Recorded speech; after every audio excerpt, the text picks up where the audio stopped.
The great hall of Nexus Prime buzzed with worried voices.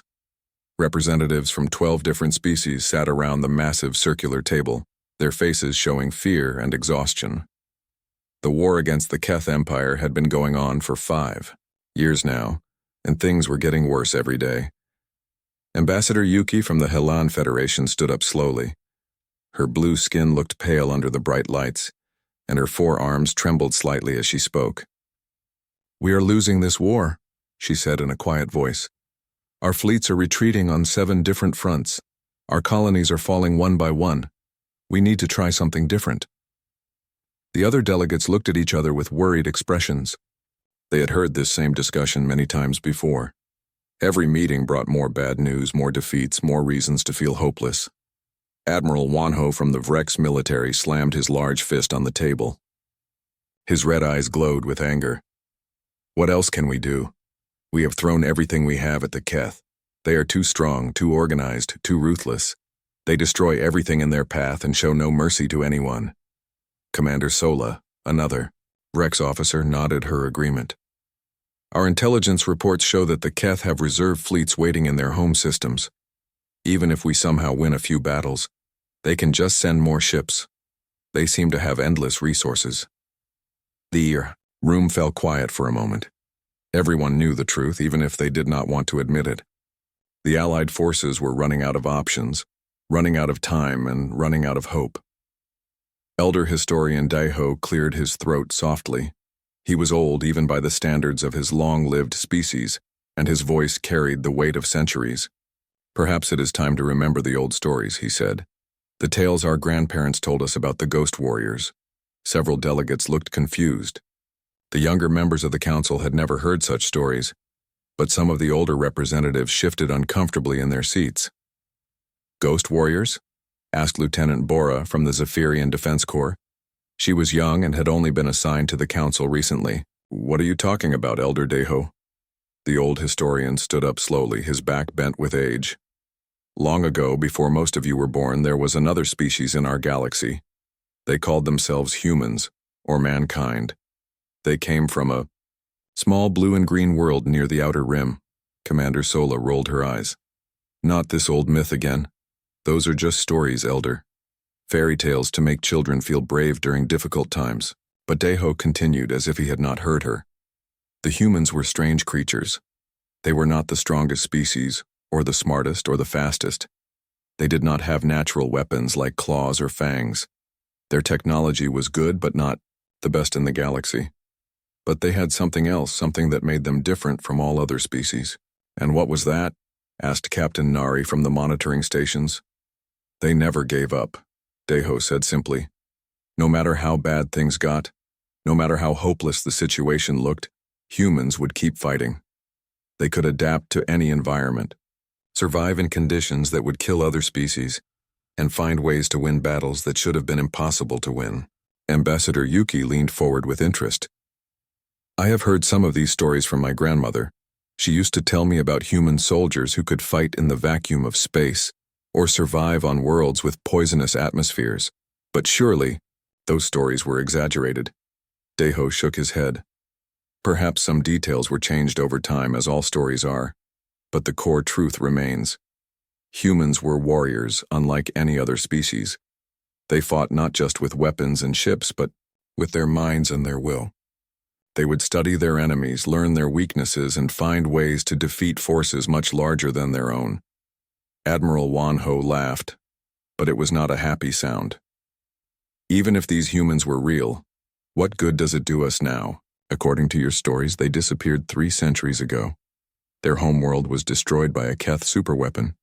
They are gone, extinct, nothing more than dust in space." "Yes," Daiho admitted sadly. "Earth was destroyed in the early days of Keth expansion. The humans tried to fight back, but they were caught by surprise. Their fleets were scattered, their colonies burned, their people killed or captured. It was one of the great tragedies of galactic history." The room fell quiet again. Even the stories about legendary warriors could not help them now. The humans were gone, and the living species had to find their own way to survive. Communications. Officer Jiho suddenly looked up from his console with a confused expression. Admiral Wanho, I am picking up some strange readings from our long-range sensors. Wanho turned to look at the young officer. What kind of readings? Energy signatures approaching from the outer rim, Jiho replied, his voice uncertain.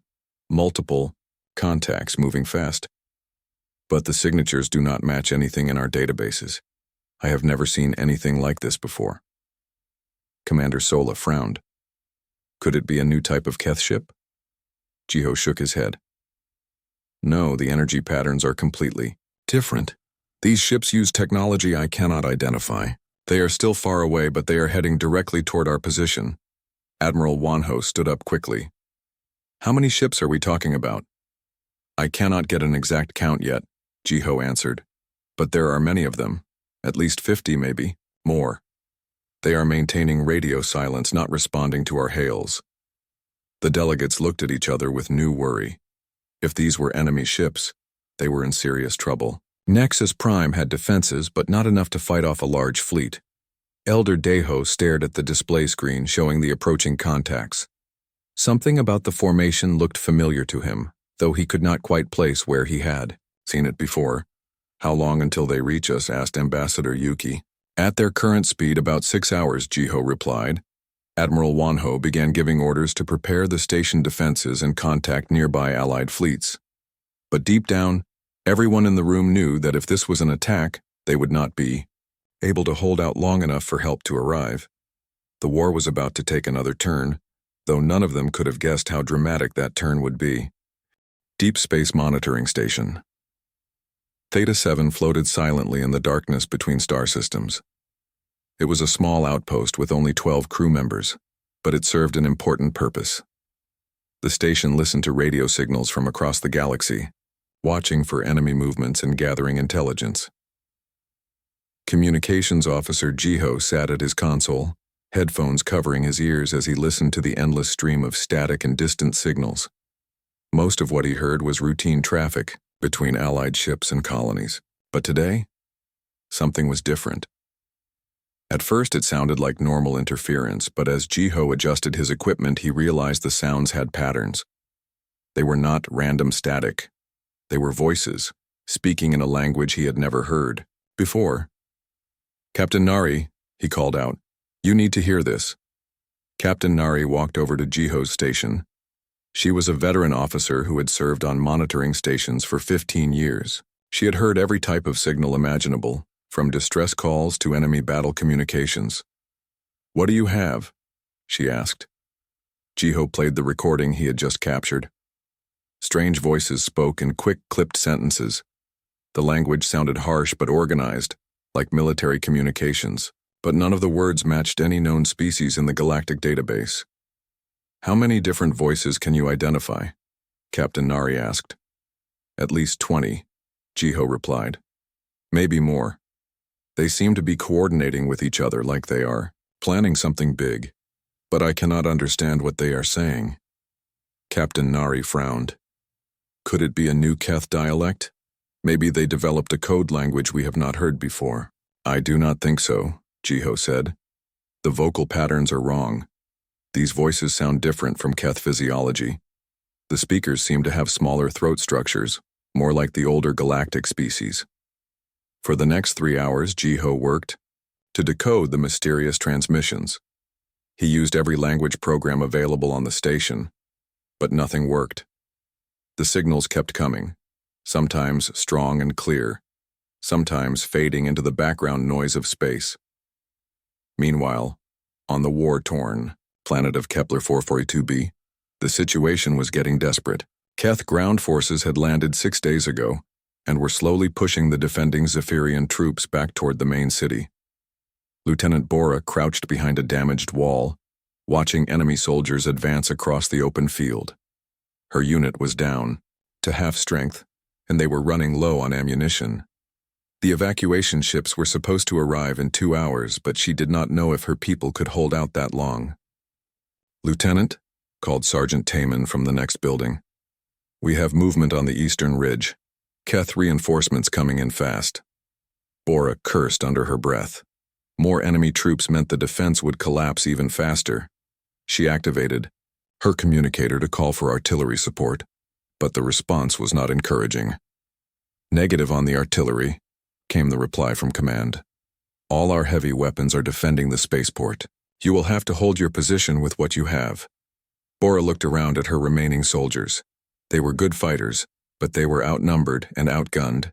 She was about to order a fighting retreat when something strange happened. Contrails appeared in the sky above them, thin white lines cutting through the clouds. But these were not normal aircraft trails. They were too straight, too precise, and they were coming from much higher altitude than any known atmospheric craft could fly. "What are those?" asked Corporal Hyunwoo, pointing at the sky. The contrails grew larger as objects descended toward the surface. They looked like drop pods, but their design was unlike anything in current military arsenals. Instead of the bulky angular shapes used by most species, these pods were sleek and curved, almost organic-looking. The pods did not land in the open field where most military drops would occur. Instead, they struck the ground far behind enemy lines in areas where the Keth thought they were safe from attack. "Did anyone call for reinforcements?" Bora asked her unit. "Not that I know of," replied Sergeant Taman. "Command never mentioned any Allied units in this sector." The Keth forces seemed just as confused as the defenders. Enemy communications suddenly became frantic, with officers shouting orders in their guttural language. Some of the advancing troops stopped moving forward and began looking back toward their own lines. Then the explosions started. Bright flashes appeared behind the Keth positions, followed by the sounds of heavy weapons fire. But the weapons did not sound like standard galactic military equipment. The energy discharges had a different tone, a different rhythm. Through her binoculars, Bora caught brief glimpses of the attackers. They were humanoid figures in advanced armor that seemed to bend light around them, making them hard to see clearly. They moved through the Keth positions like ghosts, striking fast and then disappearing before the enemy could respond. "Who are these people?" whispered Corporal Hyunwoo. Before anyone could answer, the mysterious soldiers had finished their work. The Keth advance ground to a halt as confused enemy units tried to figure out what had happened to their rear positions. Several enemy vehicles were burning, and radio chatter indicated significant casualties. But the strangest part was what happened next. The unknown attackers simply vanished. There were no extraction ships, no ground vehicles leaving the area. The mysterious soldiers had completed their mission and disappeared as quickly as they had arrived. Back on Nexus Prime, Admiral Wanho was receiving similar reports from battlefields across 3 different star systems. In each case, the pattern was the same. Whenever Allied forces seemed about to be overrun, unknown reinforcements appeared and turned the tide of battle. "This makes no sense," he said to his staff. "We have accounted for every Allied unit in the sector. There are no reserves available, no reinforcements that could reach these locations." Commander Sola looked up from her reports. "Sir, I am seeing references to drop pods and advanced stealth technology. None of our allies have equipment matching these descriptions." Admiral Wanho walked to the main display screen, which showed the positions of all known Allied and enemy forces. Red markers indicated Keth positions, blue markers showed Allied units. But there were no markers for the mysterious reinforcements. "Get me a direct line to Fleet Command," he ordered. "I want to know if there are any black operations in progress that we have not been told about." The response came back negative. No Allied nation had deployed special forces to any of the affected worlds. The mysterious soldiers did not belong to any known military organization. Elder historian Daeho sat quietly in the corner, listening to the reports with growing interest. Something about the descriptions reminded him of the old stories. The legends about warriors who could appear and disappear like spirits, who fought with tactics no one else understood. But that was impossible. The humans were gone, extinct for 3 centuries. These had to be some new species, or perhaps a secret weapons program developed by one of the Allied governments. Still, as he listened to more reports coming in, Daeho could not shake the feeling that he had heard similar stories before, long ago, in the tales his grandfather used to tell about the ghost warriors of legend. The industrial world of Helios 3 had been under siege for 2 weeks. Massive Keth war machines surrounded the last Allied stronghold, slowly crushing the defenders with overwhelming firepower. Colonel Jinwoo of the Terran Defense Corps knew his mixed-species unit could not hold out much longer. "Status report," he called out as enemy shells exploded against their protective barriers. "Shields down to 30%, replied Lieutenant Soman. "Ammunition reserves critical. Medical bay is overcrowded with wounded." Colonel Jinwoo looked out through the reinforced windows at the enemy forces. Keth battle tanks advanced steadily across the ruined landscape, supported by flying gunships and thousands of ground troops. It was only a matter of time before the defenses collapsed completely. "Sir," called communications specialist Johann. "I am detecting incoming vessels on long-range sensors." "Keth reinforcements?" Jinwoo asked. "No, sir. These ships are coming from outside the system, and their configuration does not match any Keth designs in our database." Colonel Jinwoo felt a small spark of hope. Perhaps Allied reinforcements had finally arrived. But when he looked at the tactical display, his hope turned to confusion. The approaching ships were unlike anything he had ever seen. They were sleek and predatory, with smooth curves and no visible weapons ports. But what made his breath catch were the markings on their hulls. He recognized those symbols from ancient military archives, designs that should not exist anymore. "Johann, scan those ships again. I want detailed readings on their configuration." The young communications officer worked at his console for several minutes. "Sir, the computer is matching these designs to files from the historical database. But that cannot be right. These ships match human vessel patterns from 300 years ago." The room fell silent except for the sound of distant explosions. Every officer present knew the stories about humanity's destruction. Their homeworld had been turned to ash by Keth superweapons centuries ago. "That is impossible," whispered Lieutenant Somin. "Humans are extinct. Everyone knows that." Before anyone could respond, the mysterious ships opened fire on the Keth forces, but their weapons were nothing like the crude energy blasters humanity had used centuries ago. These were precise, devastating beams that cut through Keth armor like paper. The enemy advance stopped immediately. Keth commanders tried to redirect their forces to face this new threat, but the unknown ships moved with perfect coordination. They seemed to anticipate every Keth tactical response before it happened. Ground teams launched from the ships, descending in small, fast pods that landed with surgical precision. The attackers moved through Keth positions like deadly shadows, dismantling enemy strongpoints with methodical efficiency. Colonel Jinwoo watched in amazement as the tide of battle turned completely. Within 1 hour, the siege that had lasted 2 weeks was broken. Keth forces were retreating in chaos, leaving behind burning vehicles and abandoned equipment. Then something happened that changed everything. One of the mysterious soldiers approached the Allied stronghold under a flag of truce. The figure walked with confident steps, carrying no visible weapons but somehow projecting an aura of controlled danger. At the main gate, the soldier stopped and slowly removed her helmet. Colonel Jinwoo felt his heart skip a beat as he saw distinctly human features. The woman had dark hair, brown eyes, and the kind of face that could have belonged to any human from the old archives. "I am Major Hana of the Human Remnant Fleet," she said in clear galactic standard language.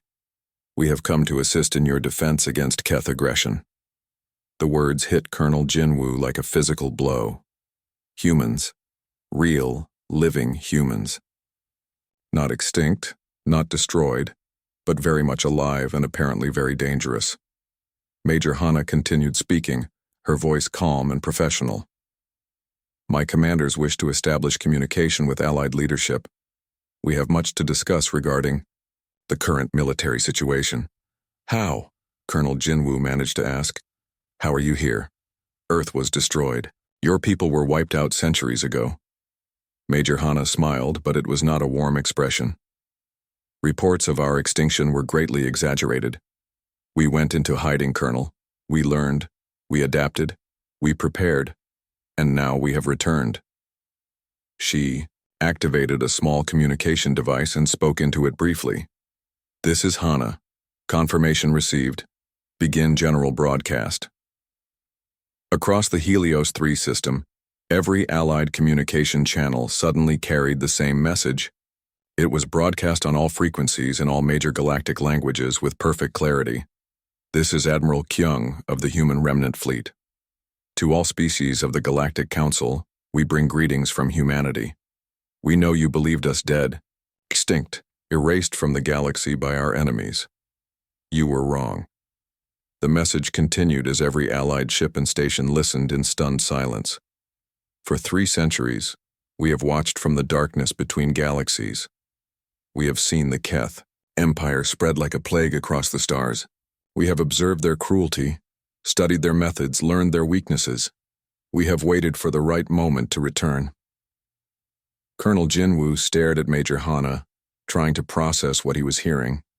She stood perfectly still, but her eyes held depths of knowledge and experience that seemed impossible for someone so young. That moment has come, Admiral Kyung's voice continued. The galaxy will learn that humanity does not forget its enemies. The Keth destroyed our homeworld, scattered our fleets, and tried to erase us from history. They failed. We survived. We endured. We became something they never expected. The broadcast reached Nexus Prime, where elder historian Daiho listened, with tears streaming down his face. The ghost warriors of legend were real, and they had returned. To our former allies we offer friendship and cooperation, the message concluded. To the Keth Empire, we offer something different. We told you, we would be back, we keep our promises. As the transmission ended, Major Hana looked directly at Colonel Jinwoo. The war is about to change, Colonel. Humanity has returned to the battlefield. And this time, we are ready for anything our enemies can throw at us. The age of human legend was over. The age of human vengeance had begun. Admiral Kyung stood on the bridge of the massive dreadnought Unbroken Dawn, watching as his fleet moved through space like a pack of predators. 300 ships of various sizes surrounded the flagship, all bearing the distinctive markings that proclaimed humanity's return to the galaxy. The bridge was a marvel of advanced technology mixed with distinctly human design philosophy. Everything was built for efficiency and durability, with no wasted space or decorative elements. Every surface, every control panel, every display screen served a specific purpose in the art of war. Status report, Admiral Kyung commanded. All battle groups are in position, replied Captain Minho from his tactical station. Strike teams have been deployed to 7 different systems. Reconnaissance drones are monitoring Keith fleet movements across the sector. Admiral Kyung nodded with satisfaction. The plan they had spent centuries developing was finally in motion. Every human ship, every weapon system, every tactical doctrine had been designed with one purpose in mind: the total defeat of the Keth Empire. Sir, called Lieutenant Yanwu from communications, we are receiving requests for meetings from 12 different Allied governments. They all want to know how we survived and where we have been. Tell them we will arrange formal diplomatic contact after current military operations are complete, Admiral Kyung replied. Our priority is winning this war. Politics can wait. On the other side of the galaxy, Captain Minho's strike team was putting human capabilities to the test. They had infiltrated a heavily defended Keth command station using technology that made them nearly invisible to enemy sensors.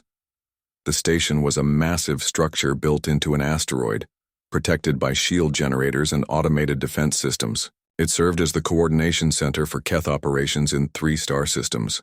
Destroying it would disrupt enemy command and control across a wide area. Team Alpha in position, whispered Sergeant Donghyun through his suit communicator.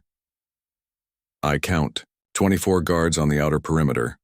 Team Beta ready, replied Corporal Sunwoo. Explosive charges placed on primary shield generator. Captain Minho checked his tactical display. His 12-person team had spent 2 days studying the station's layout and guard rotations. They knew exactly where to strike for maximum effect. Remember, he said quietly, we are not just completing a mission. We are showing the galaxy what humans can do. Make it count. The attack began with perfect synchronization. Charges detonated throughout the station, disabling critical systems and creating confusion among the defenders. Human soldiers moved through the corridors like ghosts, using advanced stealth suits and intimate knowledge of Keth psychology. Within 30 minutes, the command station was under human control. Keth officers found themselves facing an enemy they had thought extinct, an enemy who seemed to know their every tactical doctrine and operational procedure. "How is this possible?" demanded the Keth station commander as Captain Minho's team secured the control room. "Humans are dead. Your species was destroyed centuries ago." Captain Minho removed his helmet, revealing a face that could have stepped out of ancient human military archives. "We were never as dead as you thought. We were learning, adapting, preparing for this moment." Back aboard the Unbroken Dawn, Dr. Cheung was explaining humanity's transformation to a group of Allied representatives who had been brought aboard for a briefing. The conference room was simple and functional, with no decoration except for a single banner bearing Earth's blue and green colors. "You must understand," Dr. Cheung said, "humanity did not simply hide in the void for 3 centuries. We used that time to become something new, something better adapted to galactic warfare." Ambassador Yuki from the Helen Federation leaned forward with interest. "What do you mean by adapted?" "We studied every species in the galaxy," Dr. Cheung replied. "We analyzed their military doctrines, their psychological profiles, their technological capabilities. We know your strengths and weaknesses better than you know them yourselves." Commander Sola from the Vrex military looked skeptical. "That sounds like an impressive intelligence operation. But knowing about your enemies and defeating them are 2 different things," Dr. Cheung smiled. "We did more than just study, we experimented, we tested. We developed new technologies, new tactics, new ways of thinking about warfare. Every human child born in exile was raised to be a perfect warrior scholar." She activated a holographic display showing human fleet movements across multiple star systems. "We fight differently now. We do not rely on brute force or superior numbers. We use precision, timing, and comprehensive understanding of our opponents." General Taiyong, the human ground forces commander, joined the briefing via video link from another ship. His scarred face and cold eyes spoke of decades spent preparing for war. "The Keth made a fundamental error," he said. "They assumed that destroying our homeworld would break our spirit. Instead, it focused our purpose. Every human alive today exists for one reason: to ensure our species never again faces extinction." The Allied representatives shifted uncomfortably in their seats. There was something unsettling about the calm, methodical way the humans discussed warfare. "We appreciate your assistance," said Ambassador Yuki carefully, "but we hope you understand that the Galactic Council has protocols for military cooperation, integration of command structures, shared intelligence, coordinated logistics." General Taeyong's expression did not change. "We will cooperate with Allied forces, but we will not be integrated into existing command structures. We fight as equals or we fight alone. 3 centuries of independence have taught us the value of self-reliance." Meanwhile, across the galaxy, Keth High Command was beginning to understand the scope of the threat they faced. Supreme Commander Vorthak studied intelligence reports from dozens of battlefields, each one telling the same impossible story. "These cannot be the same humans we destroyed on Earth," he growled to his staff. "Those were primitive creatures with crude weapons and simple tactics. These new enemies fight like something entirely different." "The genetic analysis confirms it," replied Intelligence Director Gorthek. "They are definitely human, but their technology has advanced far beyond what should be possible in 3 centuries, and their tactical knowledge of our operations is extremely detailed." Supreme Commander Vorthak stood up and walked to the strategic display showing Keth positions throughout their empire. Red indicators marked areas where human forces had struck, leaving destroyed installations and disrupted supply lines. "How many ships do they have?" he demanded. "We estimate between 200 and 500 vessels," Gorthek replied, "but they seem to be everywhere at once. Either they have developed some form of faster-than-light communication, or their coordination capabilities are far beyond our understanding." Vorthak studied the display for a long moment. The human attacks were not random. They followed a pattern, striking at key points that would maximize disruption to Keth operations. It was the work of strategists who understood their enemy completely. "Send orders to all sector commanders," he ordered. "Maximum alert status. Deploy all reserve fleets. If these humans want a war, we will give them one they will never forget." But even as he gave the orders, Supreme Commander Vorthak felt a cold fear growing in his chest. His empire had ruled through superior firepower and ruthless tactics for centuries. Now they faced an enemy who seemed to understand exactly how they thought and fought. For the first time since the Great Expansion began, the Keth Empire faced an opponent who might actually be able to defeat them. The Keth Empire's response was swift and brutal. Supreme Commander Vorthak pulled his reserve fleets from 3 different sectors, assembling the largest battle group in Keth military history.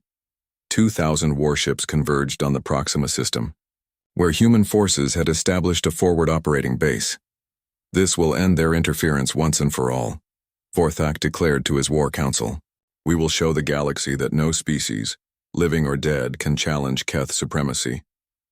But Admiral Kyung had been expecting exactly this response. Human intelligence networks, carefully built over decades of secret observation, had predicted the Keth reaction with perfect accuracy. "They are committing their reserves just as we planned," he told his senior officers. "Commander Seojin, are your fighter wings ready?" Commander Seojin grinned as he checked his flight suit one final time. He was young by human standards, only 25 years old, but he had been training for this moment his entire life. Like every human born in exile, he existed for one purpose: war against the Keth. "All squadrons are armed and ready, Admiral. We have been waiting 300 years for this fight." The battle began when the Keth fleet dropped out of hyperspace at the edge of the Proxima system. Their ships stretched across space like a metal storm cloud, bristling with weapons and radiating confidence. They had never lost a major fleet engagement, but as they advanced toward the human positions, they discovered that their enemies had prepared a welcome unlike anything in military history. Human fighters launched from hidden bases on asteroids and planetary surfaces throughout the system. But these were not the clumsy atmospheric craft that humanity had used centuries ago. These were purpose-built space superiority fighters, designed specifically to counter Keth tactical doctrines. Commander Seojun led the first attack wave, his squadron diving toward the enemy formation with reckless abandon. To Keth observers, it looked like a suicidal charge by inferior numbers. They had no idea what they were about to face. "Remember your training," Seojin called to his pilots. "They fight in predictable patterns. Use their habits against them." The human fighters struck the Keth formation like a precisely aimed weapon. Instead of engaging in traditional dogfights, they used hit-and-run tactics that exploited weaknesses in Keth shield configurations and armor plating. Each attack was calculated to cause maximum damage while minimizing human losses. Keth pilots tried to respond with their standard combat maneuvers, but the humans seemed to anticipate every move. It was as if they were fighting an enemy who could read their minds. "Impossible," muttered Keith Squadron Leader Korthek as his formation was torn apart by fighters that should have been easy targets. "How do they know our flight patterns so well?" The answer came from 3 centuries of careful study. Every Keth tactical manual, every training exercise, every combat recording had been analyzed by human strategists. They knew Keth military doctrine better than the Keth themselves. On the ground level, the war was taking a different turn. Sergeant Yuna's unit had been assigned to work with Zephyrian ground forces on the contested world of Kepler 186F. It was the first time in 3 centuries that humans had fought alongside alien allies. The experience was strange for both sides. The Zephyrians were used to defensive tactics and careful coordination with supporting units. The humans fought with aggressive independence, adapting to changing situations with frightening speed. "Your people move very quickly," observed Zephyrian Captain Kelthon as he watched human soldiers advance through enemy territory. "Do you never worry about losing contact with command?" Sergeant Yuna checked her weapon and smiled grimly. "We learned long ago that command structures can be destroyed. Every human soldier is trained to operate independently if necessary. We adapt, or we die." The joint operation was a complete success. Human and Zephyrian forces working together proved far more effective than either could have been alone. But the cooperation revealed something important about how humanity had changed during their exile. They were willing to work with allies, but they would never again allow themselves to be dependent on others for survival. Every human unit maintained the ability to fight and win on its own, without external support. Meanwhile, Intelligence Officer Hyun-woo was revealing the true scope of human preparation to shocked Keith prisoners.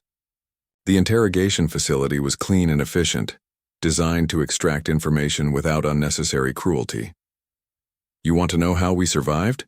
Hyun-woo asked a captured Keth officer. "We did more than just hide in the void.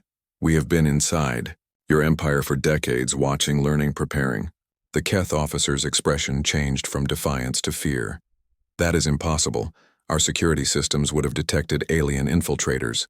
Hyun-woo activated a holographic display showing detailed schematics of Keth military installations. "These are the blueprints for your main fleet base at Korthak Prime. We obtained them 15 years ago. This is the guard rotation schedule for your Supreme Command Center, updated last week.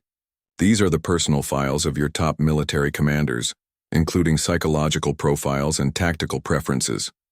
The prisoner stared at the information in horror. The humans had not just survived in exile, they had been systematically penetrating Keth society, gathering intelligence and preparing for the day when they would return. "How many of our people are working for you?" the officer whispered. "None," Hyun-woo replied.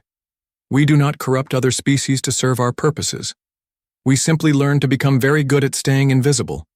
When you look like dozens of different galactic species, it becomes quite easy to blend in." Back in space, the Great Fleet battle was reaching its climax. Supreme Commander Vorthak watched in growing disbelief as his numerically superior force was systematically dismantled by human tactics he could not understand. "They are using our own formations against us," reported his tactical officer. "Every time we try to concentrate our firepower, they seem to know exactly where we will strike next." Vorthak studied the battle display with growing frustration. His forces still outnumbered the humans by more than 3-1, but somehow they were losing the engagement. Human ships moved through space with perfect coordination, striking at weak points and disappearing before the Keth could respond effectively. "Sir," called his communications officer, "we are receiving surrender demands from the human fleet." "Surrender demands?" Vorthak roared. "They dare to demand our surrender?" The message was brief and delivered in Admiral Kyung's calm, professional voice. "Supreme Commander Vorthak, your fleet is defeated. You have lost 60% of your vessels and accomplished none of your objectives. Surrender now and your surviving crews will be treated according to galactic warfare conventions. Continue fighting, and we will destroy you completely." Vorthak looked around his bridge at the faces of his officers. Fear was beginning to replace confidence in their expressions. The great Keth war machine was being beaten by an enemy they had thought extinct. For the first time in his military career, Supreme Commander Vorthak began to consider the possibility that the Keth Empire might actually lose this war. The humans had returned to the galaxy not as the desperate refugees they had once been, but as the most dangerous military force in known space. And they were just getting started. The ceremonial hall aboard the human flagship Unbroken Dawn was filled with representatives from across the galaxy. Fleet Admiral Sunwoo stood at the center of the room, wearing the simple gray uniform that had become the symbol of humanity's return. Before him, Supreme Commander Vorthak of the Keth Empire prepared to sign the documents that would end the war. The surrender ceremony was being broadcast to every inhabited world in known space. After 5 years of brutal conflict, the galaxy was finally witnessing peace. The Keth Empire formally surrenders all military operations against the Galactic Council and its member species. Vorthak read from the prepared statement. His voice was hollow, defeated. "We accept responsibility for war crimes committed during our expansion and agree to pay reparations as determined by Galactic Tribunal." Fleet Admiral Sunwoo accepted the signed documents with no expression of triumph or celebration. For humanity, this was not a moment of joy, but simply the completion of a task that had taken 3 centuries to accomplish. "The war is over," he announced to the assembled delegates. Now we must build the peace that follows. But even as the formal ceremonies concluded, everyone present understood that the galaxy had changed forever. Humanity had returned, not as the desperate refugees who had fled Keth aggression centuries ago, but as the most formidable military power in known space. Ambassador Yunbi, humanity's chief diplomatic representative, addressed the reformed Galactic Council later that day. The council chamber had been rebuilt on Nexus Prime, with new security systems designed by human engineers who understood the importance of protecting democratic institutions. "My fellow beings," she began, her voice carrying the authority of a species that had proven its strength in battle. "Humanity returns to galactic civilization with both friendship and conditions." The assembled delegates listened carefully. They had all witnessed what human military forces could accomplish. None of them wanted humanity as an enemy. "We offer alliance and cooperation to all peaceful species," Ambassador Yunbi continued.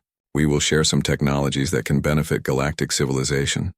We will help rebuild worlds damaged by the war. We will contribute to scientific research and cultural exchange."